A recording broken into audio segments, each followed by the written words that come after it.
I am an undefeated amateur boxer and I spent the last 7 days analyzing every street fight I can find. And what I found out is that there are only a few methods that will actually save you from getting beaten up. In this video I show you 3 proven ways that will end every street fight in seconds.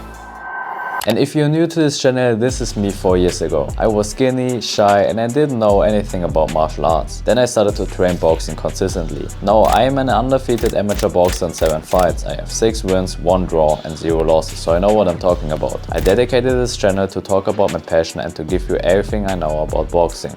A street fight can happen in any situation and you won't see it coming. Within seconds you have to fight for your life and the outcome of the fight can literally decide if you're going to spend the rest of your life injured or not. If you don't want to get beaten up, you simply need to learn how to defend yourself. That's why I decided to analyze a bunch of street fights and I used everything I learned about martial arts just to show you the proven ways that actually work in real life. Firstly, I'm going to show you what to avoid and then I will show you what you should do instead. Remember, I don't want you to get into any street fights. These methods are only for the situation if a fight can't be avoided. Make sure to watch all the steps. I've even got 2 different bonuses for you if you stick around until the end.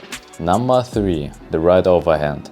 12 out of 50 fights ended with a lucky overhand that perfectly connected with the chin. And I'm saying lucky for a reason, because the overhand is very hard to land. When you miss the overhand, you will be completely open for a counter. So basically, there are 3 big mistakes that you can make. The first one is that you don't take your chin down. You see, this person is punching and bringing his chin up. This will leave your chin exposed for a counter. Secondly, you could tend to lean too much into your punch. That could make you lose your balance if you miss. This will give your opponent the perfect chance to knock you out. And the third one is telegraphing. You see how this person is obviously preparing to punch? People will see you punch a mile away and it will be very easy to dodge. After you missed, you will be completely exposed to any punches. When you can make sure to avoid these 3 mistakes, then you should be good. Besides that, here's what worked in actual street fights. First, try to get your left hand on your opponent to get the right distance. Many people did it when they faked to de-escalate the situation or when they were just talking crap. This will make your opponent focused on your face. Finally, you make a big swing to the chin and end the fight. Here's the overview for what to avoid and what to actually do.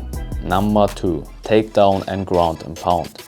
This method is super effective, though I only saw 8 out of 50 fights ending with a simple takedown and primal ground and pound. This method involves some judo, wrestling and MMA. I'm not a wrestler, though I did wrestling before when I was on an exchange semester in America. I know some of the basics, so I will give you my best to show you what most people did wrong. Additionally, I will ask one of my friends who's doing MMA to help me out with the MMA part. So there are 3 big mistakes that you could be making. The first most common problem is that you don't use your hip to throw the other person to the ground. If you don't know what I mean, then watch this. This fighter is firstly getting his opponent to his hips and then uses it as support to easily lift the other guy and throws him to the ground. When you don't use your hip, you will have a hard time. The second mistake is that you don't position yourself for proper ground and pound. That's how you will get easily pushed off by your opponent. Then you would need to slam your opponent to the ground again, which is very exhausting. Speaking of exhausting, the third mistake is to not have enough cardio. When you get into a street fight, you will get hit, you will get pushed and you will wrestle on the ground. And these street fight videos, people are just swinging and brawling until they completely gas out. And it will be the same for you. Let me make this clear. If you don't knock out your opponent in the first seconds, then you will be just brawling and wrestling until one of you will gas out. And the one who is gassing out at first is likely the one who loses his teeth, his eye or even his life. So at all means, train your cardio as your life depends on it. There are several things you can do to improve your cardio. You can figure it out on your own or you just use the in-depth step-by-step guide you can find in our free Discord server. This guide shows you the best cardio workouts from beginner to advanced level. When you just follow this guide, I can assure you that you will never run out of breath before your opponent does. So make sure to click on the first link in the description to join us right now and to gain access to the free cardio guide. So when you already got the right cardio, here's what worked in actual street fights. Firstly, you need to get your opponent to the ground.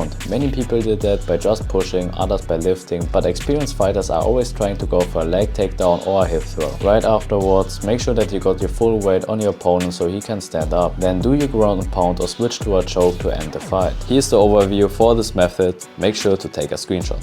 Number 1. The headbutt.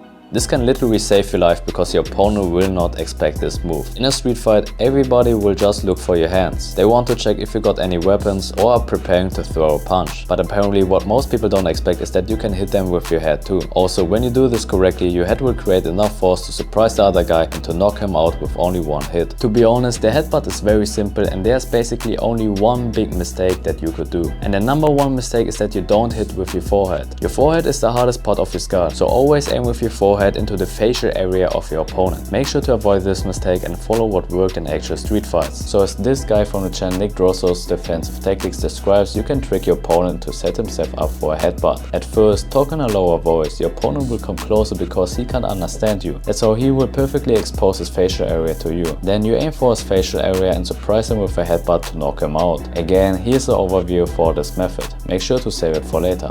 So now we are talking about the first bonus, the defense.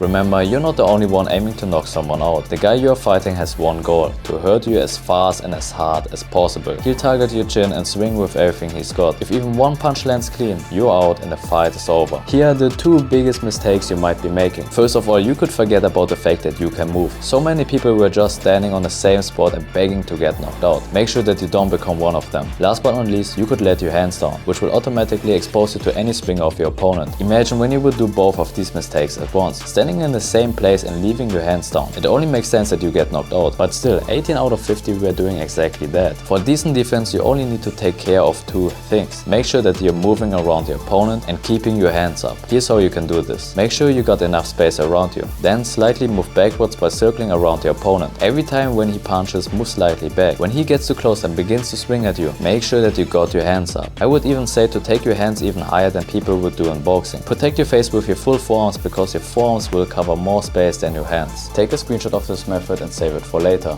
And this is the second bonus, what to expect. When I was watching these street fights, I noticed three very important things, and I thought, why not just share that with you? First of all, a lot of drunk people were involved, and I know this might seem obvious, but if you can manage to just avoid the party areas at night, you can literally avoid 80% of all the street fights. Secondly, almost everyone has no clue what he is doing. The chance that you will encounter a Kung Fu master is very low, and if we flip this around, if you only know some of the basics, you're literally worlds ahead of everyone else. Last but not least, watch your hair. In every girl fight, the girls are pulling each other's hair like they would play tug of war. So it doesn't matter if you're a guy or a girl, if you got long hair, you need to watch out. Here's the overview for what to expect. In the end, I have to tell you something. All of these different ways will actually help you in a street fight, but the chance that you will remember all of them is close to zero. Look bro, adrenaline will pump through your veins, you will breathe very heavy and you will only think about fighting or running away. When you truly want to learn how to defend yourself, then you actually need to do sparring in a martial arts gym. But still, I made this video for you so you at least know about the biggest mistakes and maybe it will actually save you from getting knocked out. Remember to avoid any kind of street fights, but when there's simply no other option, make sure that you are the one who is ending the fight in the first seconds. So be aware of the most common mistakes and join a martial arts gym if you want to learn how to defend yourself. And if you haven't already, click on the first link in the description right now to join the Discord server and to get access to the free cardio guide. I will see you inside. And as always, keep your hands up.